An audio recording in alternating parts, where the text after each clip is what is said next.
마태복음 5장 1절에서 12절 말씀입니다. 마태복음 5장 1절에서 12절 말씀 우리 한 목소리로 함께 읽겠습니다.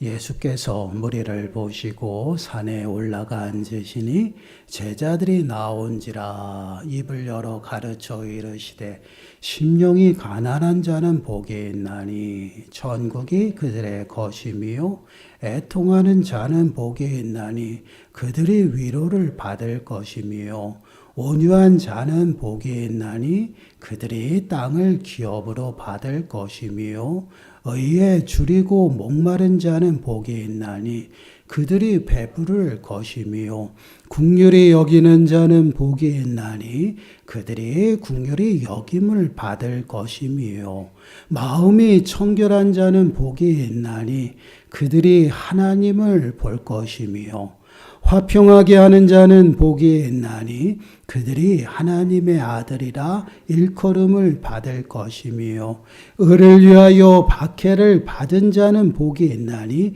천국이 그들의 것임이라.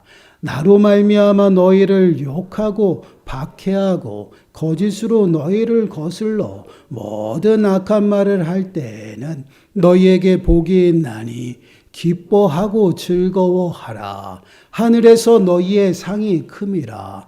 너희 전에 있던 선지자들도 이같이 박해하였느니라. 아멘. 오늘 말씀의 제목은 온유한 자입니다. 이제 복 있는 사람 이제 세 번째 시간으로 온유한 자에 관해서 우리가 말씀을 함께 나누어 보려고 합니다. 말씀을 통해서 온유한 자가 어떠한 사람인지를 깨닫는 시간이 되시고요. 말씀으로 좀 우리의 삶을 좀 살피는 시간들이 되시길 바랍니다. 그러므로 정말 결단하고 다시금 죄의 자리에서 일어나서 하나님께 더욱더 가까이 나아가는 여러분들이 되시고 하나님께서 기뻐하시는 복 있는 사람으로 살아가는 저와 여러분들이 되시길 간절히 축원합니다. 본문 5절 말씀을 보시면 이렇게 말씀을 합니다. 온유한 자는 복이 있나니 그들이 땅을 기업으로 받을 것이며 온유한 자가 복이 있다라고 말씀을 하고 있어요. 여기서 온유라는 이 단어를 국어사전에서 찾아보았어요. 그랬더니 온화하고 부드러운 것을 이야기를 하더라고요. 쉽게 말씀을 드리면 조용하고 부드러운 것을 온유라고 이야기를 해요. 근데 이 성경은요, 우리나라 말로 쓰여진 것이 아니에요. 그래서 우리나라 말로 온유라고 번역이 되었지만 이 성경이 쓰여진 본래 언어로 그 단어를 찾아보게 되면요, 어떠한 의미가 있냐면 사람과 사람 사이에서 드러나는 성품을 이야기를 해요. 그냥 단순히 우리가 볼 때 저 사람은 온유하네 그렇게 볼 땐 조용하고 좀 가만히 이제 조용하고 이제 부드러운 그것을 이제 온유라고 우리가 이야기를 하거든요. 그러나 성경에서는 그것을 온유라고 이야기를 하지 않아요. 사람과의 사이에서 나타나는 그의 성품을 말하고 있다라는 거죠. 그래서 이 단어는요, 분노하다, 난폭하다라는 이 단어와는 반대되는 단어예요. 결국은 어떠한 의미냐면 온화하고 친절한 성품, 그러니까 사람과 사람 사이에서 나타나는 온화하면서도 친절하게 대하는 그러한 성품을 이야기를 하고 있어요. 근데 본문에서는요, 더 깊은 의미로 쓰여지고 있다는 것이에요. 단순히 사람과 사람 사이에서 나타나는 온화하고 친절함 그 이상으로 어떠한 모습이냐면 부당함을 당하고 또한 어려움, 해로움을 당할 때 상대방을 내가 대하는 그러한 마음의 성향과 또한 행동을 나타내는 단어로 쓰였다라는 것이에요. 그러니까 아무리 부당함을 당해도요, 또한 해로움을 당해도 그 사람을 어떻게 온유하게 대하는 것이야. 대적하지 아니하고 오히려 그 사람에게 친절을 베풀고 사랑을 베푸는 그러한 모습을 온유함이다라고 이야기를 해요. 좀 다르죠, 우리가 하는 것과. 우리는 부드럽고 조용한 사람을 온유하다라고 이야기를 하는데 성경은 그렇게 말하고 있지 않아요. 우리가 부당함을 당하고 어려움 속에서도 또한 억울함 속에서도 그 사람을 대적하고 그 사람과 맞붙어서 싸우는 그러한 모습이 아니라 그럼에도 불구하고 그 사람에게 친절을 대하고 사랑을 베푸는 그러한 모습을 온유함이다라고 말씀을 해요. 그럼 한번 생각해 보세요. 우리가 살아가면서 이러한 온유함을 내가 지니면서 살아갈 수가 있을까요? 아마 이거는 불가능할 것 같아요. 왜 그러냐면 죄로 타락하고 죄로 오염된 우리 인생들은요, 그 안에 선한 것이 아무것도 없어요. 우리 심령 가운데. 여러분, 창세기 6장 5절 말씀을 보시면 여호와께서 사람의 죄악이 세상에 가득함과 그의 마음으로 생각하는 모든 계획이 항상 악할 뿐임을 보시고, 지금 죄로 오염된 인생들, 타락한 인생들을 어떻게 말씀을 하고 있어요?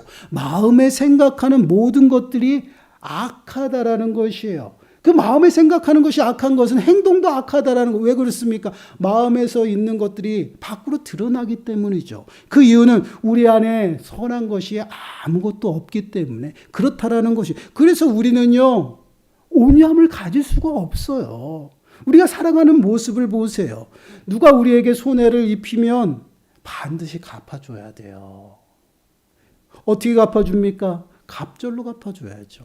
그래야지 잠이 와요. 그래야지 직성에 풀려요. 이것이 죄로 오염된 인생들의 모습이에요. 저 또한 마찬가지입니다. 저도요, 굉장히 집요하고 얼마나 악랄한지 사역을 시작하니, 그러니까 주님의 부르심을 받기 전에 저 또 세상 가운데에서 어떻게 살아갔냐. 손해를 입으면요, 대갚아줘야 돼요. 잠이 안 와요. 그것도 갑절로. 갑절이 뭡니까? 그 사람이 정말 더 이상은 나에게 그렇게 행동하지 못할 정도로 그렇게 갚아줘야지만 직성이 풀렸어요. 그렇게 했어요.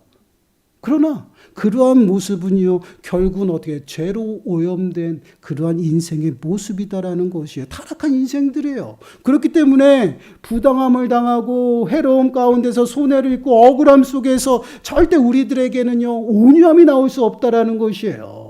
그런데 지금 온유함으로 인해서 그들에게 친절을 베푸고 사랑을 베풀라는 것이, 그러한 자가 복이 있다라고 말씀을 하고 있어요. 세상 사람들이 볼 때 이러한 모습을 어떻게 볼까요? 되게 바보 같다라고 봐요. 그럼에도 불구하고 이러한 바보 같은 그러한 삶의 모습을 지금 하나님께서는 어떻게 해요? 복이 있다라고 말씀을 하고 있어요. 그런 본문에서 말하고 있는 온유한 사람, 그 온유한 사람은 어떤 사람인가? 온유는요, 여러분, 쉽게 말씀을 드리면 사람의 성품이 아니에요. 하나님의 성품을 온유라고 이야기를 합니다. 그런데 이 성품은 어떠한 모습입니까? 악한 행실과 반대되는 그러한 성품이죠. 그렇기 때문에 죄로 오염된 우리 인생들에겐 절대 나타날 수 없는 그러한 인생입니다. 그러한 모습이죠. 그래서 이는 곧 온유한 자는 어떠한 사람이냐면 결국은 하나님의 백성의 삶을 살아가는 하나님의 백성이라는 것이에요. 그리스도의 영을 받은 하나님의 성령을 받은 자들, 그들을 바로 온유한 자다라고 이야기를 하고 있습니다. 이러한 사람들은요, 어떠한 모습으로 살아가냐면요, 이제는 자신을 비우고요, 성령을 받았기 때문에 성령으로 자신을 채워나갑니다. 그래서 자신이 없어요. 자신은 온데간데 없고 오직 성령만 드러나는 것이에요. 이것이 바로 온유한 자의 모습이라는 것이에요. 온유한 자는요, 절대 자신의 생각을 나타내지 않아요. 왜 그렇습니까? 나를 비우고 철저하게 성령으로 나를 채워나가는 것이에요. 그것이 바로 성령이 임한 자들의 삶의 모습입니다. 그러한 자를요, 온유한 자라고 이야기를 하고 있어요. 그래서 성령의 인도하심에 순종함으로 살아가기 때문에 자신이 없어요. 내 자신은 온데간데 없습니다. 내 생각을 내세우지 않아요. 나를 고집하지 않습니다. 나를 자랑하지 않아요. 그럼 누구를 자랑해요? 오직 하나님만을 자랑하는 그러한 삶을 살아간다라는 것이, 이것이 바로 온유한 자의 삶의 모습이에요. 우리가 믿음의 조상 아브라함을 한번 생각해 보시기 바라요. 아브라함은요, 정말 온유한 자였습니다. 그의 모습은요, 하나님 앞에 약속의 말씀을 받고요, 그 말씀을 붙들고 온전히 주님을 의지하며 살아갔어요. 그들의 그 삶의 모습을 보면요, 절대 억울한 일이 있어도 자신을 드러내지 않았어요. 그리고 자신을 자랑하지 않았습니다. 오직 하나님의 방법대로 살아갔던 아브라함의 모습이에요. 그 모습의 일화를 한번 보시기 바라요. 창세기 13장 9절 말씀을 보시면 이렇게 말씀을 합니다. 내 앞에 온 땅이 있지 아니하냐. 나를 떠나가라. 네가 좌하면 나는 우하고 네가 우하면 나는 좌하리라. 지금 이 말씀이 어떠한 배경이에요? 지금 하나님께서 너는 네 본토 친척 아비 집을 떠나 내가 지시할 땅으로 가라라고 그 명령에 순종하여 아브라함이 길을 나서요. 그때 누구를 데려갑니까? 조카 롯을 데리고 가잖아요. 그 조카 롯과 하나님이 명하신 그 땅을 향해서 여행을 떠나고 그렇게 걸어가고 있습니다. 그러한 중에 하나님께서 아브라함에게 은혜를 베푸시고 더불어 롯에게도 은혜를 베푸셨어요. 그러다 보니 아브라함과 롯의 소유가 풍성해졌습니다. 그래서 한 지역에서 함께 살 수 있는 그러한 모습들이 너무나도 힘들었어요. 그 이유는 각기 식솔들이 자신의 그 땅에서 자신의 소유들을 주장하다 보니 내 양을 치고 또 서로 자신들의 양을 치기 위해서 싸움이 붙었다는 것이에요. 다툼이. 그 다툼이 붙어서 그러한 모습을 본 아브라함이 롯을 불러요. 롯을 불러서 더 이상 이제 너하고 나하고 소유가 많아지다 보니 한 지역에서 살 수가 없겠다라고 하는 것이에요. 그래서 이제는 네가 선택해라. 네가 좋은 땅에 가서 살아라. 그러면 나는 반대편으로 가서 이젠 살아가겠다. 그래서 각자 이제 헤어지는 그러한 모습이에요. 그러한 모습 가운데 아브라함이 롯에게 결정권을 먼저 주었다라는 것이에요. 네가 좌하면 나는 우할 것이고 네가 우하면 내가 좌할 것이다라는 것이에요. 근데 롯은 어떻게 결정을 합니까? 주변을 돌아보죠. 그랬을 때 풍성한 소돔과 고모라가 보이는 것이에요. 그래서 풍성한 곳을 선택해서 가요. 그 반대쪽은 어떨까요? 척박한 아주 광야 같은 메마른 땅이에요. 그 헤브론을 향해서 아브라함이 가게 된다라는 것이에요. 한번 생각해 보세요. 아브라함이 하나님의 말씀을 받고 하나님이 약속한 그 땅을 향해서 떠날 때 조카 롯을 데리고 갔어요. 그럼 주체가 누구야? 아브라함이에요. 그럼 아브라함은요, 자신의 것을 고집할 수 있고 자신의 것을 나타내고요. 저 같으면요, 조카 롯에게 어떻게 너가 살 만큼 사니까 너가 이제 그쪽으로 가서 살아라고 그렇게 쓸 것 같아요. 선택은 내가 하고 오히려 롯을 다른 곳으로 보냈을 것 같아요. 이것이 우리 인생들의 모습이거든요. 그러나 아브라함은 그렇게 하지 않았다라는 것이에요. 먼저 선택하게 했다라는 것이에요. 그 이유가 무엇입니까? 그것은 곧 아브라함은요, 하나님이 약속한 그 말씀을 붙들었다라는 것이에요. 그 말씀을 붙들고 온전히 하나님을 의지하고요, 자신의 생각이 아닌 하나님의 생각과 방법대로 늘 인도함을 받았다라는, 그렇게 살아갔어요. 그래서 자신을 나타내지 않았다라는 것이에요. 이것은 하나님을 전적으로 의지하는 아브라함의 모습이에요. 이러한 모습이 바로 온유한 자의 모습이라는 것이에요. 또 한 명 여러분 생각해 보시기 바라요. 모세. 이 모세는 우리가 너무나도 잘 알고 있죠. 하나님의 앞에 귀하게 쓰임받은 귀한 종이었습니다. 민수기서 12장 3절 말씀을 보시면 이렇게 말씀해요. 이 사람 모세는 온유함이 지면의 모든 사람보다 더하리라. 모세를 어떻게 소개하고 있어요? 모든 지면에 살고 있는 사람들 중에서 가장 온유하다라고 이야기를 하고 있어요. 그럼 왜 그럴까요? 여러분, 모세는요, 애굽의 왕자였어요. 왕의 딸의 그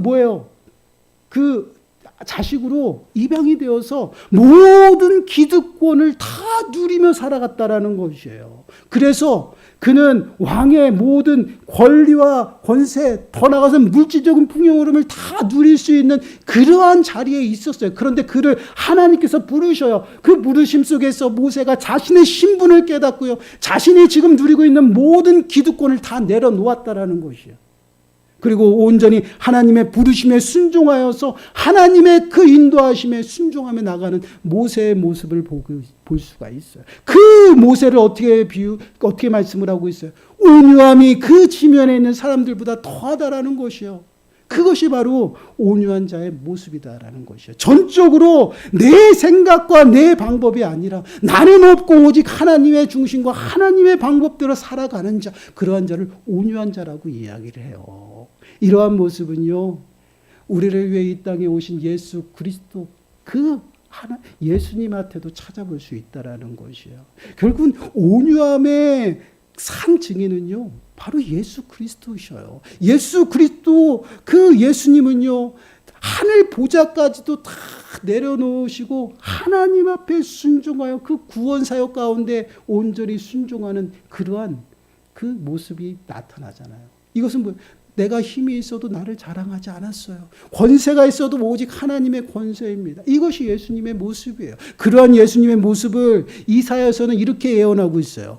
이사야서 53장 7절 말씀을 보시면 그가 곤욕을 당하여 괴로울 때에도 그의 입을 열지 아니하였으며 마치 도수장으로 끌려가는 어린 양과 털 깎는 자 앞에서 잠잠한 양같이 그의 입을 열지 아니하였도다. 이 모습은 어떠한 모습이에요? 아무 흠도 없으시고 죄도 없으신 그 예수 그리스도께서 우리를 위해서 모든 고초와 곤욕을 당하시는 그러한 모습이에요. 이 모습대로 예수 그리스도는 아무 말도 없으시고 그 모든 고초와 모든 곤욕을 다 당하셨다라는 것이에요. 여러분, 예수님이 힘이 없으셔서 이 모든 것을 다 감당했을까? 아니에요. 만왕의 왕이셔요. 그럼에도 불구하고 순종하셨어요. 자신을 나타내지 않았습니다. 자신의 생각이 중요한 것이 아니에요. 하나님의 생각이 중요했어요. 이것이 바로 예수님의 모습이에요. 억울함을 당하셨잖아요. 침뱉음도 당하셨잖아요. 그래도 아무 말씀 아니하셨어요. 왜 그렇습니까? 자신이 아니라 하나님의 생각이 중요했어요. 하나님의 방법이 중요한 것이고 하나님 중심적으로 모든 것을 순종했다라는 것이에요. 그러한 예수 그리스도가 바로 온유한 자의 산 모습이다라는 것이에요. 이러한 모습 가운데 살아가는 자들이 하나님이 복되다라고 말씀을 하고 있어요. 더 정확하게 말씀을 드리면 하나님의 백성은 이러한 모습으로 살아가야 된다라는 것이에요. 내 생각과 내 방법이 아니다라는 것이에요. 어떠한 환경에 있을지라도요, 나를 자랑하고 나를 고집하는 것이 아니에요. 오직 하나님만을 나타내고요, 하나님 중심대로 하나님 말씀에 순종하며 살아가는 이러한 모습이 온유한 자의 삶의 모습이에요. 그래서 예수님께서는요, 어떠한 모습, 죽기까지 순종했다라는 것이에요. 그래서 빌립보서 2장 5절에서 8절 말씀 보세요. 이렇게 말씀을 해요. 너희 안에 이 마음을 품으라. 곧 그리스도 예수의 마음이니 그는 근본 하나님의 본체시나 하나님과 동등됨을 취할 것으로 여기지 아니하시고 오히려 자기를 비워 종의 형체를 가지사 사람들과 같이 되셨고 사람의 모양으로 나타나사 자기를 낮추시고 죽기까지 복종하셨으니 곧 십자가에 죽으심이라. 예수님의 마음, 그 마음을 어떻게 표현해요? 겸손의 마음이라는 거예요. 그 마음을 품으라. 곧 본받으라는 것이에요. 그 겸손은요, 자신을 자랑하지 않았어요. 자신의 생각이 중요하지 않았어요. 자신을 고집하지 않았다라는 것이에요. 예수님이 이 땅을 살아가면서 당신을 고집하고 당신을 자랑하며 살아갔던 날이 한 번도 없다라는 것이, 오직 하나님 말씀 앞에 순종하고 하나님이 계획하신 그 계획하심에 순종하여 십자가에 죽기까지 복종하셨다라는 것이에요. 하나님의 그 삶 속에서, 예수님의 그 삶 속에서는요, 예수님이 없어요. 오직 하나님만 있는 것이에요. 죽기까지 자신의 생명까지도 다 내놓고 온전히 복종했던 그러한 모습, 이러한 모습이 바로 온유한 자의 삶의 모습이에요. 그렇습니다. 온유한 자는요, 어떠한 자예요? 어떠한 환경에서도요, 자신을 자랑하지 않습니다. 어떠한 환경 속에서도요, 자신을 고집하지 않아요. 오히려 자신의 연약함을 깨닫고 자신이 얼마나 비천한지를 깨닫고요, 자신을 낮추고 겸손하게 하나님 앞에 선다라는 이러한 모습이 바로 온유한 자의 모습이에요. 그래서 예수님이 아니면 그 온유함 가운데 살아갈 수 없다라는 것이에요. 그 이유는요, 오직 온유와 겸손은요, 예수님 한 분밖에 없다라는 것이에요. 여러분, 마태복음 11장 28절 29절 말씀을 보시면 수고하고 무거운 짐진 자들아 다 내게로 오라. 내가 너희를 쉬게 하리라. 나는 마음이 온유하고 겸손하니 나의 멍에를 메고 내게 배우라. 그리하면 너희 마음이 쉼을 얻으리니. 여러분, 모두를 다 초청하고 있어요. 누구한테요? 주님 앞에 예수님께서 다 내게로 나오라는 것이에요. 그 이유는 내 마음이 온유하고 겸손하다는 거. 그렇기 때문에 너희들을 다 받을 수 있고 내 안에 있어야지만 이러한 모습으로 살아갈 수 있다. 그래서 내 안에서 배우라는 것이에요. 무엇을요? 겸손의 마음을요. 온유한 삶의 모습을 주 안에서 배우라는 것이에요. 그리하면 너희들이 복되다라는 것이에요. 너에게 힘이 있으리라. 그렇습니다. 우리가 우리의 힘으로 겸손하게 살아간다는 거 불가능해요. 나를 낮추고요. 나를 버리는 것은요. 너무나도 힘이 들죠. 그러나 주님 앞에 내가 자복하고 나아가면요. 주님의 그 영을 받은 자로서 온전히 그 영의 일하심을 통해서 우리는요. 어떻게 해요? 겸손해져 간다라는 것이에요. 그래서 주 안에 있을 때에 우리는 겸손함으로 살아갈 수 있어요. 이 겸손은요. 이 온유함은요. 내 힘으로 되는 것이 아니에요. 그러면 우리가 구원받고 성도라는 이 이름을 어떻게 받았습니까? 하나님의 영, 곧 그리스도의 영이 우리에게 임했기 때문에 그래요. 그래서 성도가 복되다라는 것이요. 왜 하나님의 사람입니까? 하나님의 영이 우리에게 임했기 때문에 하나님의 사람이라는 것이에요. 로마서 8장 9절 말씀 보세요. 만일 너희 속에 하나님의 영이 거하시면 너희가 육신에 있지 아니하고 영에 있나니 누구든지 그리스도의 영이 없으면 그리스도의 사람이 아니라. 그리스도의 영, 성령을 우리가 받았기 때문에 그 영으로 말미암아 성도라는 것이에요. 거룩한 무리 가운데 부름을 받았어요. 그래서 우리 또한 온유함으로 살아가고 복된 삶을 살아간다라는 것이에요. 그러한 자들이 어떠한 삶의 모습으로 살아 끊임없이 하나님 앞에 나가야 되는 거예요. 예수 그리스도의 보혈의 그 은혜 앞으로 나가서 나를 비우고 성령으로 채워 나가야지만 겸손하고 온유한 삶을 살아갈 수 있다라는 것이에요. 여러분, 왜 아브라함이 온유한 자가 되었습니까? 하나님의 말씀이 임했어요. 왜 모세가 온유한 자가 되었어요? 하나님의 말씀이 임했다라는 것이에요. 이 말씀이 우리들의 심령 가운데 임했습니다. 그분이 바로 예수님이셔요. 예수 그리스도께서 우리에게 임했기 때문에 우리 또한 온유한 삶을 살아가는 것이에요. 이것이 하나님의 백성이고 성도들의 삶의 모습이에요. 그러한 자들은요, 성령의 인도하심에 순종함으로 살아갑니다. 나는 없어요. 나를 고집하지 않아요. 내 생각과 내 방법으로 살아가는 것이 아니에요. 모든 것을 하나님 앞에 맡기고 의지함으로 하나님 말씀대로 순종하며 살아가는 것이에요. 이것이 온유한 자들의 삶의 모습이에요. 이러한 모습으로 살아가는 자가 복되다. 왜 그렇습니까? 하나님이 복 주시기 때문에. 그러면 그러한 자들이 누리는 복이 무엇이에요? 5절 말씀을 다시 한번 보세요. 온유한 자는 복이 있나니 그들이 땅을 기업으로 받을 것이며. 그들이 복되다라고 말씀하시는 것은요, 땅을 기업으로 받는다라는 것이요. 기업으로 받는다라는 것이 뭐예요? 상속받는다라는 것이에요. 그들에게 예비되었다라. 하나님의 백성들에게 예비된 것이 무엇이에요? 하나님의 나라예요. 천국이에요. 결국 이 땅이 무엇을 예표합니까? 천국을 예표하고 있다라는 것이야. 우리가 첫 번째 그 말씀을 나눴죠. 복 있는 사람. 그 복 있는 사람이 누구예요? 심령이 가난한 자예요.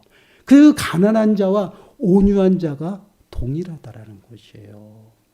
내가 하나님이 없어 비천함을 깨달아서 내가 가난함을 하나님 앞에 고백하는 그 모습처럼 온유한 자는요, 성령으로 나를 채워서 어떻게 합니까? 내 모습은 사라지는 것이에요. 나를 비우고 성령으로 채워 나가는 것이에요. 그래서 동일하게 심령이 가난한 자는 천국을 받잖아요. 온유한 자는 뭐예요? 땅을 기업으로 받는 천국이에요. 천국. 하나님의 나라. 그 나라를 온전히 받으며 살아간다는 것이에요. 여러분, 아브라함도 동일했어요. 자신을 고집하지 않냐고 하나님의 말씀을 의지하며 나가는 그 아브라함에게 하나님이 나타나셔서 다시 한번 약속하셔요. 창세기 13장 15절 말씀을 보시면 보이는 땅을 내가 너와 네 자손에게 주리니 영원히 이르리라. 롯과 헤어졌습니다. 이제는 척박한 땅으로 처벅처벅 걸어가는 아브라함의 모습이죠. 그 아브라함에게 하나님이 나타나셔서 약속하셔요. 자, 보거라. 이제는 너가 보는 이 모든 땅, 보이는 땅을 너와 네 자손에게, 후손에게 줄 것이다. 영원히 이룰 것이다. 약속하고 있어요. 누구에게? 아브라함에게. 자신의 생각과 자신을 나타내지 않냐 오직 하나님의 그 언약의 말씀을 붙잡고 가는 아브라함에게 하나님이 나타내서 약속하시는 그 말씀이 은혜예요. 그와 동일하게요. 우리 또한 이 땅을 살아가면서 하나님을 의지하고 성령으로 충만하여 나를 버리고 온전히 하나님 중심대로 살아가는 그러한 온유한 삶을 살아가면요, 우리에게도 동일하게 약속하고 있다라는 것이에요. 하나님의 나라를 예비한 그 나라를 우리들에게 주시겠다라는, 아니요, 우리들을 위해서 예비하셨다라는 것이에요. 여러분, 이사야서 66장 22절 말씀 보세요. 내가 지을 새 하늘과 새 땅이 내 앞에 항상 있는 것 같이 너희 자손과 너희 이름이 항상 있으리라. 여호와의 말이니라. 새 하늘과 새 땅, 그 하나님의 나라를 우리를 위해서 예비해 두셨어요. 왜 그렇습니까? 하나님의 말씀대로 온전히 그 뜻을 이루어 나가기 때문에 그렇습니다. 그래서 예수님은 그렇게 말씀하시잖아요. 주여 주여 하는 자마다 천국에 가는 것이 아니라 하나님의 뜻을 행하는 자가 천국에 간다라는 것이에요. 그것이 무슨 말씀이에요? 하나님 말씀대로 살아가야 돼요. 나는 없고요, 하나님만 있어야 됩니다. 내 생각과 방법으로 살아가는 것이 아니에요. 오직 하나님의 말씀에 순종하며 하나님 방법대로, 하나님 중심대로 살아가요. 그래서 이스라엘 백성들이 끊임없이 교육받고 훈련받은 게 뭐예요? 하나님이 가라면 가는 거고 서라면 서는 것이에요. 그래서 구름 기둥이 떠오르면 그걸 보고 다시 떠날 준비를 하고요, 머물면 그곳에 장막을 치고 하루든 1년이든 10년이든 함께 있었다라는 거예요. 이것이 바로 성도들의 모습이에요. 이러한 모습 가운데 살아갈 때 하나님께서는요, 은혜를 베푸시는 것이에요. 하나님의 나라의 상속자로 하나님의 나라를, 예비된 그 나라를 우리들에게 부어주시겠다라는 것이에요. 하나님의 나라가 어떠한 곳이에요? 하나님이 왕이 되어 통치하고 다스린다라는 것이에요. 그 통치함, 다스림 가운데 들어가는 것은요, 늘 보호하심 가운데 살아간다라는 것이. 그래서 성도들을 하나님께서 택하여 부르시면 떠나지도 버리지도 아니하시면 늘 매 순간 보호하시고 인도하신다라는, 이것이 성도들에게 임한 은혜예요. 이 은혜가 하나님 중심대로 살아갈 때,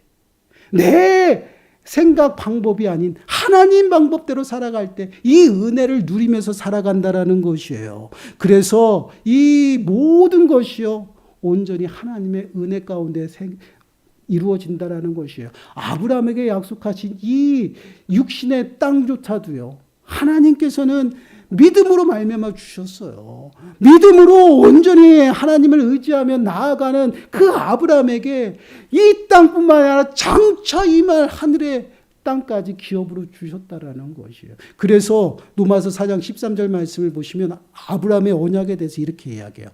아브라함이나 그 후손에게 세상의 상속자가 되리라고 하신 언약은 율법으로 말미암은 것이 아니요 오직 믿음의 의로 말미암은 것이다. 믿음으로써 갈 수 있는 그러한 하나님의 땅이라는 것이에요. 그것이 어디예요? 천국이에요. 그 천국의 은혜를 누리며 살아가는 것은 예수 그리스도를 온전히 고백하고 믿는 것이에요. 그 믿음의 삶 속에서 출발하여 온전히 나를 버리고 나의 모든 것들을 성령으로 채워 바꿔가는 것이에요. 그런 삶을 통해서 우리는 이 땅에서 하나님의 나라를 누리면서 살아가는 거예요. 장차 임할 그 하나님의 나라에 들어가서 누리는 그 삶만 하나님의 축복이 아니라는 것이에요. 이 땅 가운데서도 하나님께서는 풍성히 누릴 수 있는 그 인도하심과 보호하심의 은혜를 베풀고 있다는 것이에요. 그래서 이 땅 가운데 살아가면서 우리 또한 어떻게 해요?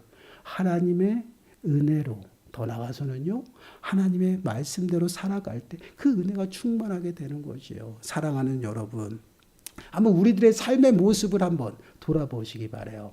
분명히 온유한 자가 복이 있다라고 말씀하시고 그 땅을 기업으로 받을 것이다. 곧 하나님의 백성들은 온유하게 살아가야 된다라는 것이에요.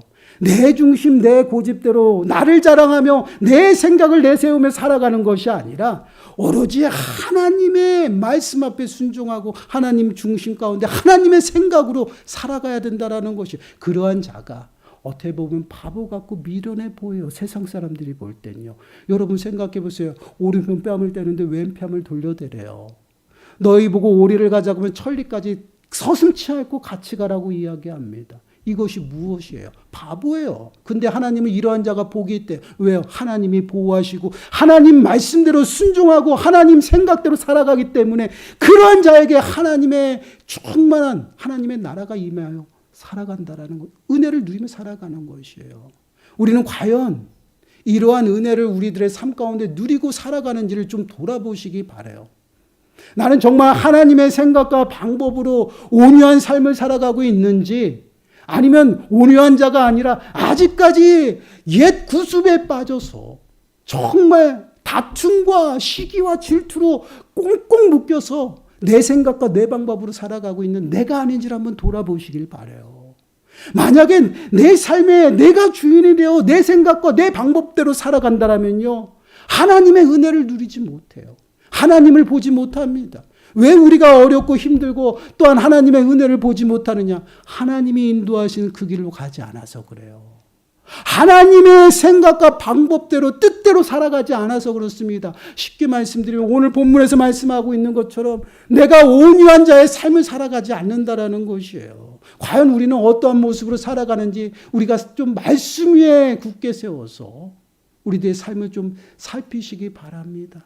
그리고 혹여라도 우리가 하나님보다 앞서는 그러한 삶을 살아가고 있다라면 여러분 결단하시고 회개하세요. 회개하시고 다시금 돌이키면 됩니다. 왜 그렇습니까? 하나님은 기다리고 계시거든요. 기다리고 당신의 그 뜻 가운데서 은혜 가운데서 풍성함을 누리며 살아가도록 우리를 부르셨다라는 것이에요. 그 은혜 가운데 우리가 살아가야 한다라는 것입니다. 사랑하는 여러분, 한 주간도 우리의 삶을 좀 말씀 위에 올려놓고요. 이스라엘 백성들처럼 하나님의 말씀에 귀를 기울이세요. 하나님의 말씀을 눈여겨보세요. 그리고 하나님이 가라시면 가고요. 서라면 서세요. 하나님의 방법과 하나님의 생각대로 살아가세요. 그러면 어떠한 일이 일어나는지 한번 해보시길 바라요. 그러므로 정말 하나님께서 우리들에게 베푸신 그 하나님의 나라의 풍성한 은혜 가운데 살아가시고요. 정말 하나님의 자녀답게요. 세상 앞에 좀 당당하게 살아가세요. 남들이 바보라고 얘기해도요, 당당하게 살아가세요. 그 하나님의 그 방법으로 온전히 살아가세요. 그러므로 정말 순종하고 겸손한 자에게 베푸시는 그 높임의 은혜를 매 순간순간 누리며 주님과 동행하는 저와 여러분들이 되시길 간절히 축원합니다. 기도하겠습니다. 하나님 감사합니다. 저희들은 무지하여서 하나님의 은혜를 보지 못하고 또한 하나님을 보지 못하고 살아갈 때가 너무나도 많습니다. 내가 살아가는 모든 삶이 내 힘으로 된 것 같고 또한 내 생각과 내 방법으로 모든 것이 다 이루어진 것처럼 생각하며 착각하며 살아갑니다. 하나님 용서하여 주시옵소서. 이제는 저희들이 주님의 부르심에 합당하게 온유한 삶을 살아가기를 원합니다. 억울함 속에서도 또한 여러 대적들의 또한 원수의 그 속박에서도 또한 나의 생각과 맞지 않을지라도 오전히 하나님 말씀 앞에 순종하며 하나님의 그 뜻을 따라 걸어갑니다. 주여 저희들을 붙드시고 온전히 성령의 충만함 가운데 살아가게 하셔서 나를 비워 성령으로 채우며 성령의 인도하심으로 말미암아 매 순간순간 하나님과 동행함으로 하나님이 베푸시는 그 보호하심의 은혜 가운데 살아가는 모든 심령들 되게 주여 도와주옵소서. 이 모든 말씀 예수님의 이름으로 감사하며 기도드리옵나이다. 아멘. 찬송가 427장입니다.